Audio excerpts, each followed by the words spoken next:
Okay, happy Wednesday racing, bayang karerista. Shoutout lang tayo saglit. Happy racing kay Boss Ronald Susim at happy birthday, no? July 29. Ngayon sa Vienna ni Boss Egay at pati na rin kay Boss Linda Bayani. Happy birthday po at good luck at magtatama po sana tayo, no? At yun nga, Wednesday racing tayo at July 30, 2025. So, regular Wednesday night racing schedule tayo. 7 karera, start time alas 5 ng hapon. Simulan na nga natin yung mga giya natin para sa araw ng Miyerkules. Okay, race 1 tayo. 3-year-old and above maiden race, placers. Distansya, 1,400 meters, start ng winner take all. Okay, tingin ko medyo lamang to, no? Yung numero 2 na si Petit Pusey. Gagabayan niya ni J.A. Pastoral. At medyo mabigat nga yung laban nito. At sanay sa mga mabibigat na imported. Isang imported horse din to, no? So, tingin ko medyo lamang yan. At siya nga yung pili natin dito sa race number 2. Pwede nang tingin ko solohin to, no? Numero 2, Petit Pusey. Kung gusto nyo pangdehado sa mga exotic, quartet, ganon. Pwede yung numero 8 Keep Smiling at numero 9 na Charm Boy. Magandang pangdehado yung mga yan. Okay, so sa race number 1, first choice nga natin, numero 2, Petit Pusey. Tingin ko medyo lamang yan.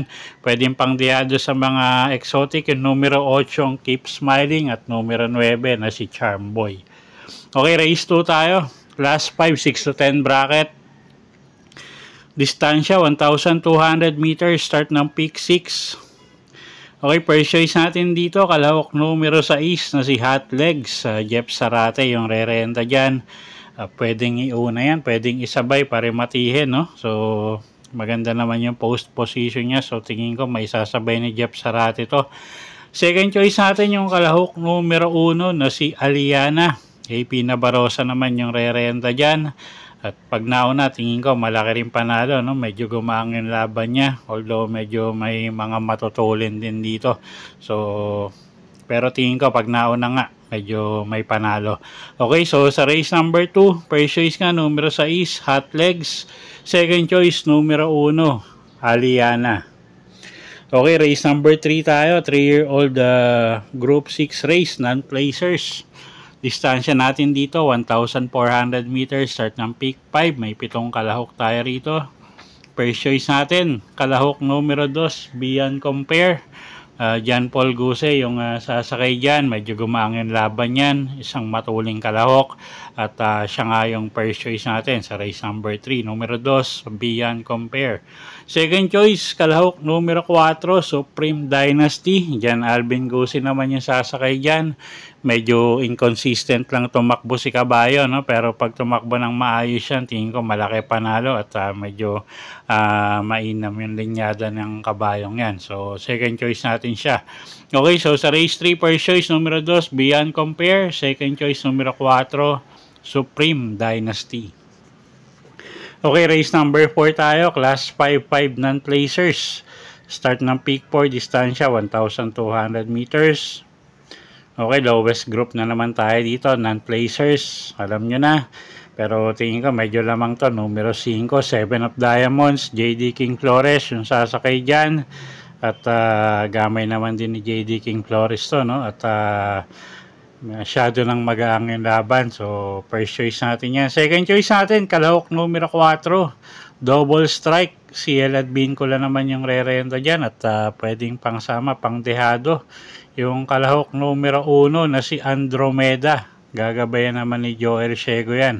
At baka makasolong tagayan, no? So, pwedeng pangsama, pangdehado. Okay, so sa race number 4, first choice nga, numero 5, 7 of Diamonds. Second choice natin, kalahok numero 4 na si Double Strike. Third choice, pangdehado, numero 1, Andromeda.